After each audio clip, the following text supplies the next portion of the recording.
Well, hello everyone and welcome back to Canary Central channel, and today, well, what a game that was, with Norwich City winning 2-1 at home up against Coventry City, and what a game that was. I think that's the best game I think Norwich City have played all season, with us really getting away from that relegation zone, with us 3 points outside of it, as teams such as Oxford previously had won on Saturday up against the teams such as Leicester City, making this game an absolutely crucial game for us to win.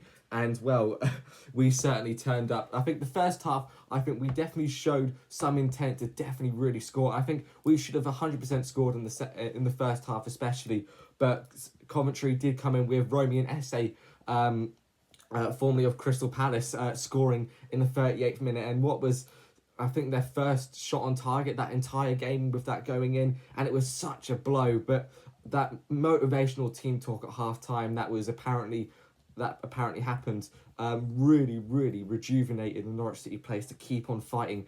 And that really showed in the second half as well. Within the first 30 seconds almost, Anis Ben Samane scoring an absolute belter in what was such a tight goal, with it following on with Ali Ahmed's incredible goal as well. I mean, both incredible chances that went to the back of the net, and we were so lucky in that game, especially with the fact with Callum Fisher saving us about twice, especially with that goal line clearance that reminded me of that James Milner bicycle kick, which obviously wasn't the same, but it felt like somewhat that really did help us that game, because that would have been an easy 2-2 draw for Coventry. And I mean, Callum Fisher arguably saved us that game.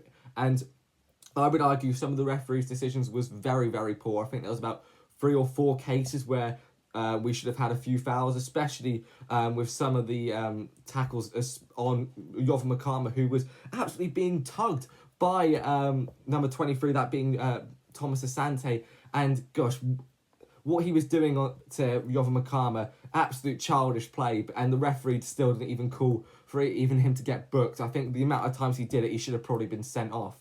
But I think Coventry really did turn up against us, especially in the second half towards the last 10-15 minutes, where all was deemed lost for them, and it ultimately did end up being that case.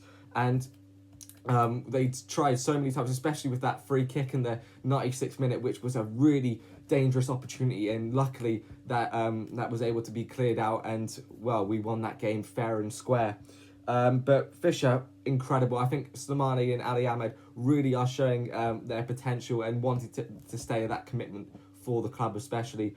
When I also did an interview with these Belgian journalists recently, before the match, saying about how Philippe Clement is able to rejuvenate the dressing room, and he's certainly been able to do it with the likes of Anis Ben Samane, who was absolutely incredible. Now, the man looked like he was going to be on his way out in the summer especially, but I mean, what he's pulling off at the minute, he shows he wants to stay at the club. He did become a little bit cocky towards the around 60th minute, when he did try and absolutely belt it into goal, thinking he would pull off some absolute miracle. Sadly, that did not happen, but I think that ego will be there. I think what you should care about is the club first, and then the player second, because you're going to get a few of those who are a bit like Borja Sainz, not focusing on himself rather than the team. But I think when Harry Amas, when he came on today, I think he actually looked pretty decent. Not what he did at Sheffield Wednesday, clearly, but he was being played out of position in that right mid spot, because he had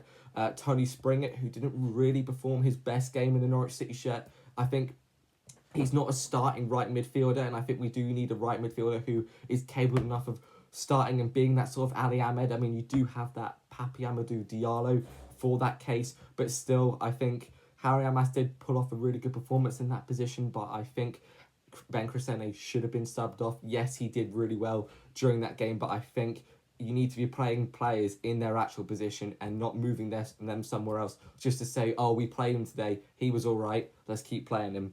But I think with us being 18th at the minute, and us 11 points off the playoffs, which a couple games ago we were 80-1 odds of us getting the playoffs, and now it's 15-1, which looks absolutely incredible, and I do really hope that we can get in the playoffs. But I mean, that's just a fever dream that is at the minute. And the passing play being absolutely incredible. Paddy Matson pulling off absolutely incredible passing links to players such as Slimani, who were able to provide incredible through balls, especially to like to players such as Ali Ahmed, where most of the chances didn't unfortunately go in, but we certainly were creating an incredible number of chances, and eventually those did go in. I think we pulled off more chances in the first half, really scaring Coventry, who obviously have now really dropped down points wise, and I think that gives the incentive for Middlesbrough to really go in and try and win against us on Saturday. As well, they're 3 points off, and if Coventry lose and they win, they go top of the league. So we've kind of made a bit of a problem for ourselves. But anyway, Maatsen looking incredible, but with him being looking like to have had a knock, he might be injured for a game potentially, but he does look like he could be all right. But I think it's just a precautionary measure after he was subbed off. And with Tony Springer not having the best game, I do hope he does still play by coming off the bench and everything, but I think he's a good enough player to keep on going. But we do need a right midfielder who can do really well, that can actually start, and not someone like Jurasek, because I think we seem to have a right midfield problem, which I think should be our next move after signing his centre attacking midfield being Paris Magoma. But yeah, I think both teams turned up really, really well. We're now 18th, which is incredible, and hopefully we can keep on pushing and potentially finish in that mid-table spot, which, to be honest, I would quite happily finish in that position. But yeah, tell me what your thoughts are in the comments below, and hopefully we can carry on this form with 5 wins in 5. Thank you very much. Cheers and goodbye. Come on, Yellows.